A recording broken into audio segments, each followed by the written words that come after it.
Ok. Buenas noches, sean todos bienvenidos. Somos estudiantes de la carrera de Administración Empresarial del Instituto Tecnológico Universitario Rumiñahui. La presente entrevista es para llevar a cabo nuestra tarea de práctica y experimentación del aprendizaje de la materia de desarrollo de emprendedores.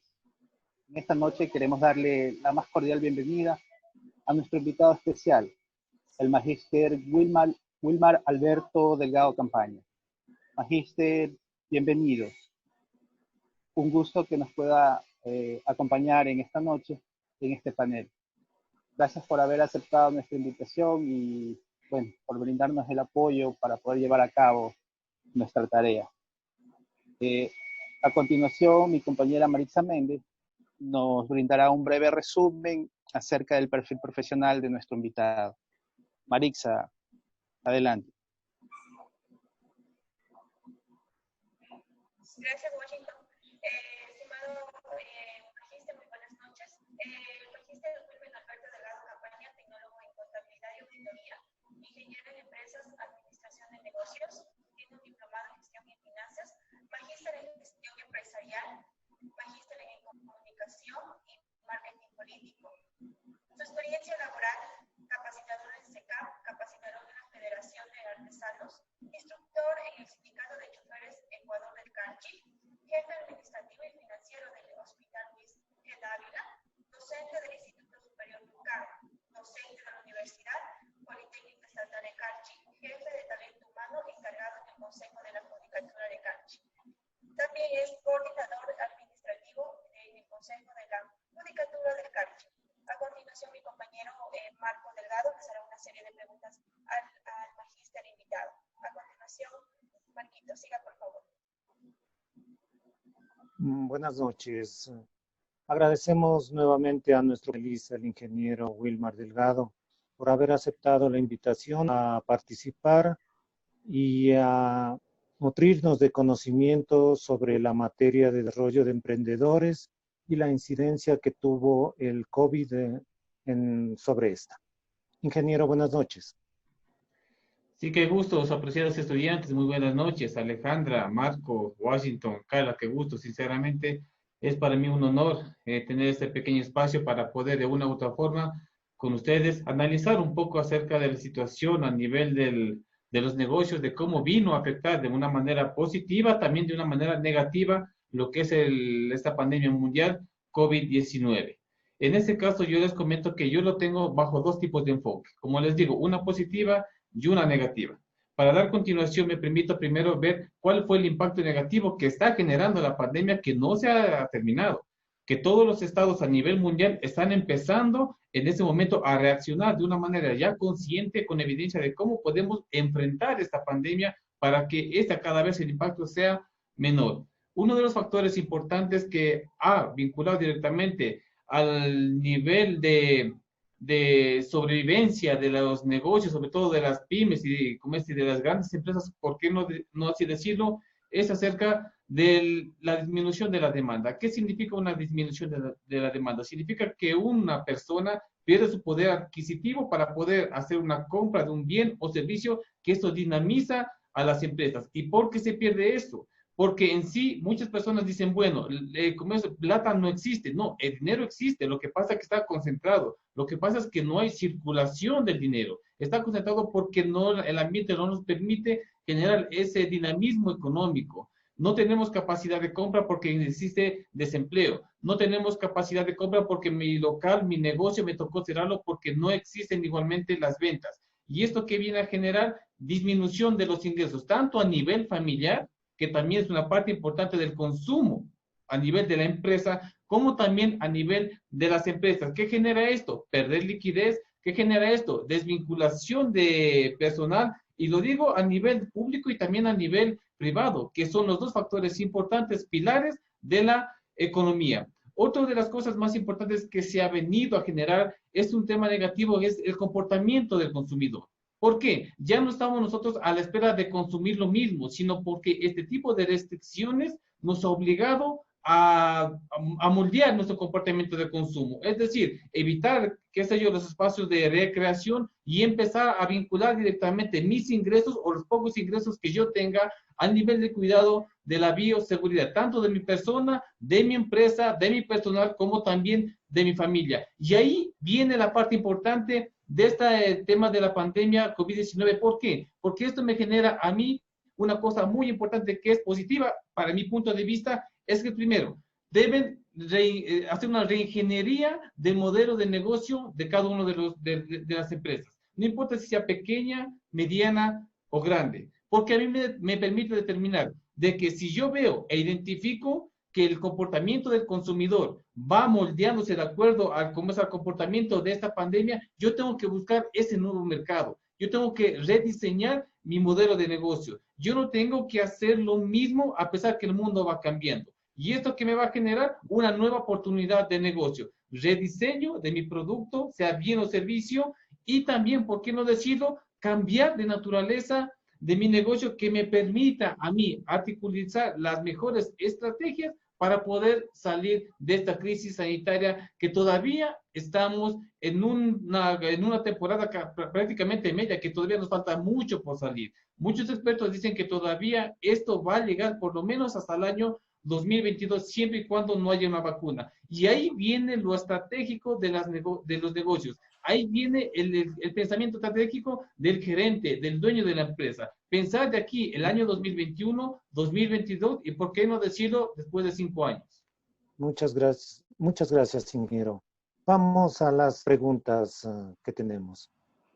El Estado indica que ha contribuido a mitigar los efectos de esta pandemia. ¿Cree usted que el gobierno ha tomado las medidas necesarias para superar esta crisis en el país? Nosotros como empresa tenemos que vincularlo de la siguiente manera. Esta fue una pandemia que no es planificada.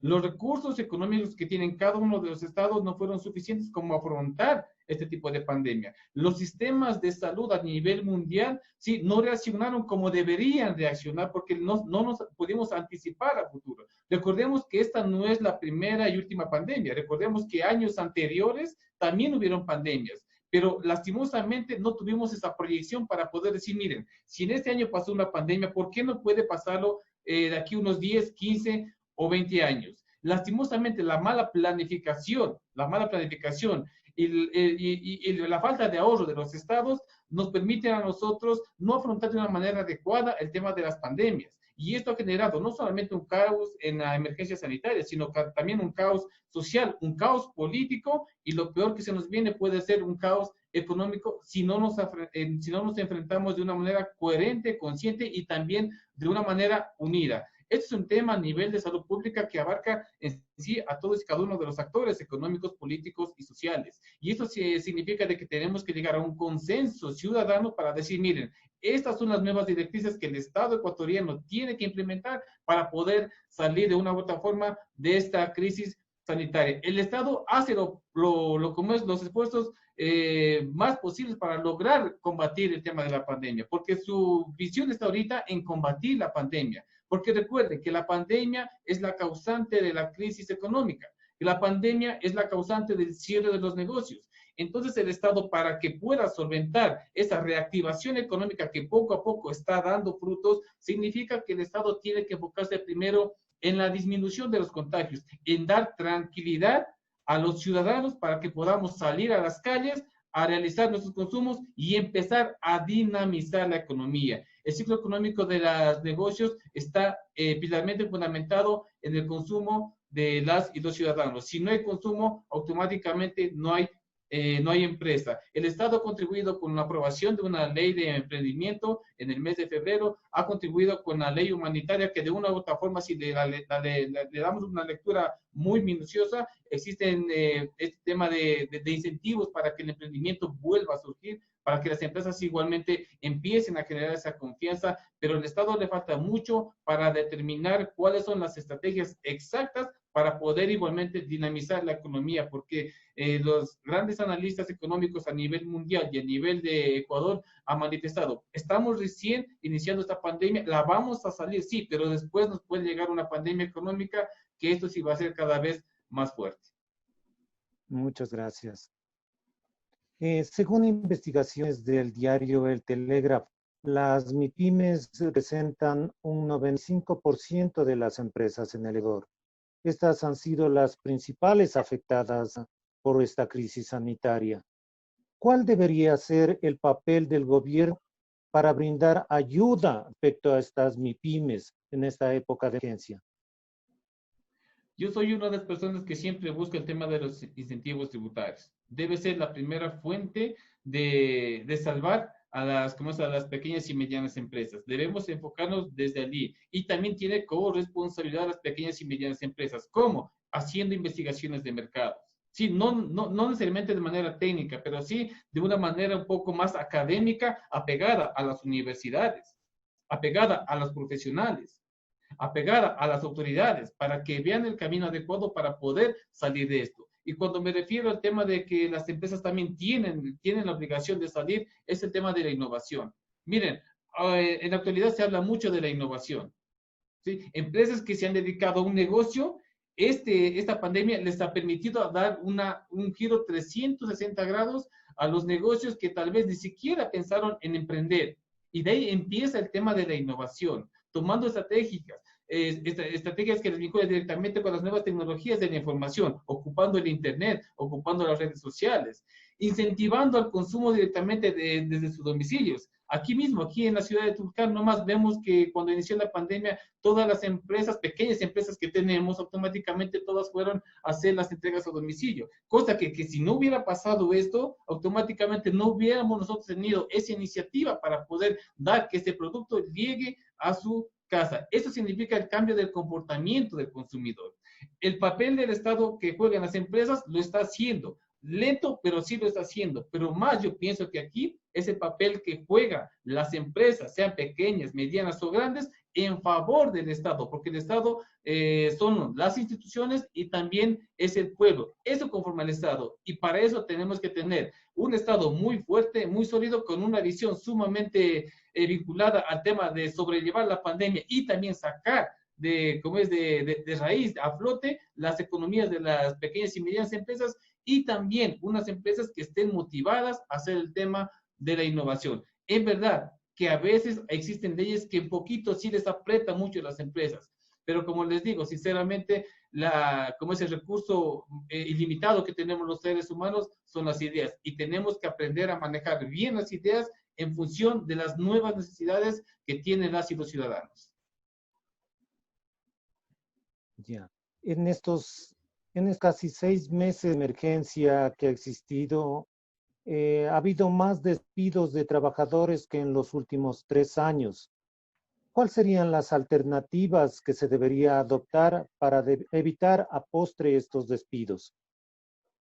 Mire, mientras no haya consumo, el ciclo económico va a ser muy, muy complicado. La reactivación económica va a ser muy complicado. Hay sectores importantes como el sector turístico que está muy golpeado, el sector de la industria de los cines está muy golpeado, que también fomentan el empleo. Yo les soy bien sincero, esto va a tardar mucho. Esto va a tardar mucho. Van a seguir habiendo desempleos. Van a seguir habiendo desempleos. Mientras no exista un consumo por parte de nosotros, automáticamente no podemos nosotros generar esa estabilidad laboral dentro de las empresas. ¿Y el consumo qué significa? Como les dije en un inicio, tener ingresos para yo poder automáticamente gastarlos y empezar el ciclo económico del aparato productivo. Pero mientras no generemos esa reactivación económica, mientras no generemos empresas, automáticamente nosotros vamos a seguir visualizando nuevos despidos. Es una realidad que tenemos que enfrentar a todos. Es una realidad que está visible, que está al frente nuestro. Pero aquí viene el tema de lo que es la creatividad de las personas. Si ustedes miran en las redes sociales, donde existe una gran noticia de muchas personas que han emprendido desde cero, ustedes pueden ver que hay un mundo de empresas unipersonales que están generando negocios. No les digo negocios grandes, negocios pequeños que por lo menos les permite subsistir el día a día, pero que puede ser de ese mundo de negocios pequeños que unos ciertos negocios pueden llegar a mercados específicos y pueden hacer grandes empresas y pueden ellos mismos empezar a reactivar la economía con la contratación de nuevos trabajadores. Es lamentable, en verdad, de que las empresas van a seguir mirando caídas en su demanda y por ende en sus ingresos. Es lamentable, en verdad, que se ha reducido el tema de las horas laborales y también de los ingresos de los trabajadores públicos y privados. Pero como les digo, no estamos atados a poder generar el tema de la cultura de creatividad. Eso es igualmente responsabilidad de cada uno de nosotros. Lastimosamente aquí nos viene un egoísmo empresarial. ¿Qué significa esto? De que, bueno, yo voy a emprender, me quedé sin trabajo, yo voy a emprender solo. Me voy a comprar, qué sé yo, unos pares de zapatos y empiezo a venderlos vía online. Pero ¿por qué no nos asociamos entre 3, 4, 5 personas y podemos generar un poco de mayor capital para que me genere a mí los costos de producción cada vez más bajos y generar precios de venta competitivos? Porque se genera este tema de cómo es de recelo empresarial, de egoísmo empresarial, de que yo nomás quiero sobresalir y yo nomás quiero hacer mis ingresos para mi persona y para mi familia. Es el tiempo de asociarnos, es el tiempo de vincular en un modelo empresarial multidisciplinario, porque si nosotros nos sentamos a hacer una lluvia de ideas con 3, 4 personas, les aseguro que saldrán buenos emprendimientos. La responsabilidad es automáticamente nuestra. La pandemia es una variable externa que no la podemos controlar, no la podemos controlar. Pero también nosotros tenemos la responsabilidad de esas variables internas, como es la creatividad, la generación de ideas, poder hacer negocios ahora utilizando las redes sociales, haciendo comercio electrónico, que sí lo podemos hacer, empezando pequeño, pero sí, no siempre dejando de pensar en grande. Y por último, hemos quedado en claro que la pandemia ha tenido innumerables repercusiones, tanto positivas como negativas en el país y en la economía. ¿Cuál sería su mensaje o recomendación para los interesados en crear emprendimientos y sobre todo para los pequeños empresarios actuales para que puedan mantenerse a flote en esta crisis? Nosotros tenemos que, para hacer un emprendimiento tiene que haber demanda, es decir, tiene que haber consumo, es decir, tiene que haber quien me compre, es decir, tiene que haber poder adquisitivo, es decir, dinero en el bolsillo de los ciudadanos. Y la única forma es de investigar. No le puedo decir de manera inmediata cómo lo podemos hacer, herramientas las hay. Hay muchos sectores en los cuales podemos investigar. En el tema turístico, en el tema de la industria, en el tema de los servicios, lo podemos hacer, pero eso significa primero mirar el comportamiento del consumidor, cómo ha ido evolucionando, qué está consumiendo ahora la persona, en qué está gastando su inversión, cuáles son los sectores más afectados a quienes yo no puedo llegar a donde ellos, pero sí hay sectores que sí están generando riqueza, que sí están generando ingresos. Yo tengo que atacar a esos sectores, a los sectores que yo tengo evidencia de que tienen poder adquisitivo, a sectores que, por ejemplo, la pandemia les ha permitido generar mayores ingresos, el tema de las farmacéuticas, el tema de los productos de los insumos médicos, por ejemplo, estos sectores podemos nosotros vincularles. Ahí está igualmente el tema de la riqueza porque se está generando. Ya se está diversificando el tema de los negocios, se está diversificando la reactivación económica, pero tenemos que igualmente empezar a investigar. ¿Investigar qué significa? Buscar información. ¿Cómo es el comportamiento del ser humano para poder hacer adquisiciones de bienes o servicios? ¿Cuál es el producto que a mí me interesaría que por lo menos en algo pueda satisfacer la necesidad de esa persona? ¿Puedo o no puedo hacerlo? ¿Tengo el capital o no tengo el capital? ¿Tengo el conocimiento o no tengo el conocimiento? ¿Qué valor agregado yo puedo entregar a esa persona? ¿Por qué quiero que esa persona me consuma mi producto o mi servicio? Eso ya es un tema emocional de la persona. Es un tema, yo no puedo ahorita emprender como es en un teatro de cine, ¿no es cierto? Yo no puedo emprender como es en un centro de diversión. ¿Por qué? Porque todavía hay resistencia y hay riesgo por parte de la persona para poder visitar estos lugares. Entonces yo tengo que ver en dónde voy a emprender, yo tengo que ver en qué sectores están funcionando o no están funcionando. Y también cuando hablo de la asociatividad significa que mi negocio no quiero que solamente sea a nivel local, sino que cada vez sea a nivel macro. Recuerden, las fronteras son de los países, pero la tecnología de la información, las redes sociales, el Internet logró superar estas fronteras. ¿Que podemos hacer negocios? Sí lo podemos hacer. ¿Qué pasó con el sector educativo? Las universidades empezaron a apalancarse en las tecnologías de la información para no parar sus negocios. Muchas universidades a nivel internacional ya lo tenían hace 5 o 10 años atrás, evolucionando de manera paulatina, estuvieron preparados. Hay otras universidades que recién están empezando a hacer vueltas ese modelo de negocios vinculados a la educación virtual. Eso es lo que tenemos que tener nosotros como emprendedores, de tener visión a futuro, de poder generar escenarios al cual yo me esté preparando de manera paulatina para poder enfrentarlo. Y yo sí les hago una recomendación. Si van a generar negocio, hágalo, pero mediante la asociatividad. O sea, dejemos de lado el egoísmo empresarial y empecemos a conversar con nuestras ideas. Empecemos a buscar inversionistas. Inversionistas significa que no necesito 1, 2, 3, 4 millones. Inversionistas que tal vez que con $1,000, $2,000 podemos hacer nuestro propio capital y empezar a emprender. ¿Qué formas lo hay? Como les dije al principio, no es que no hay plata.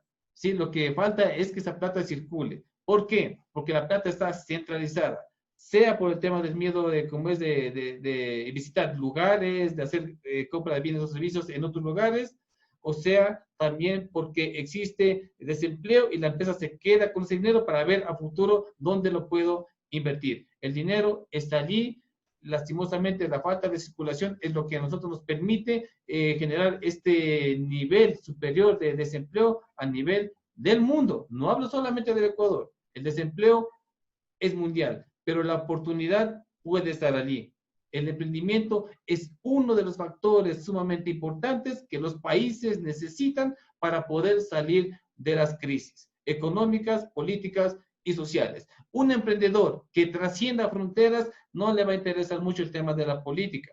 ¿Por qué? Porque ellos automáticamente pueden seguir invirtiendo en cualquier país que le dé garantías y diversificar los modelos de negocios cuando tengamos ya un capital establecido. No vincularme solamente con esas líneas de negocios, sino que también buscar nuevas alternativas, diversificar mi producto o investigar otros negocios que pueden también dar a flote.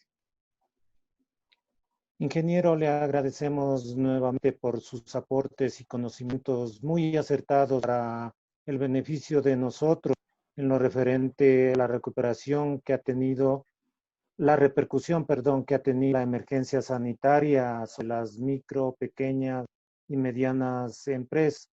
Compañera Alejandra, usted tiene la palabra. Muchas gracias, compañeros. Estimado Magíster Wilmar Delgado, le queremos agradecer por el tiempo que ha dedicado en esta entrevista. No solamente fue amena e interesante, sino que los temas que nos ha compartido nos han servido de mucha ayuda para fortalecer nuestros conocimientos. De parte de cada uno de nosotros, le damos las gracias y a la vez le deseamos muchos éxitos en sus funciones. Muchísimas gracias por su ayuda y su colaboración. Que tenga una buena noche.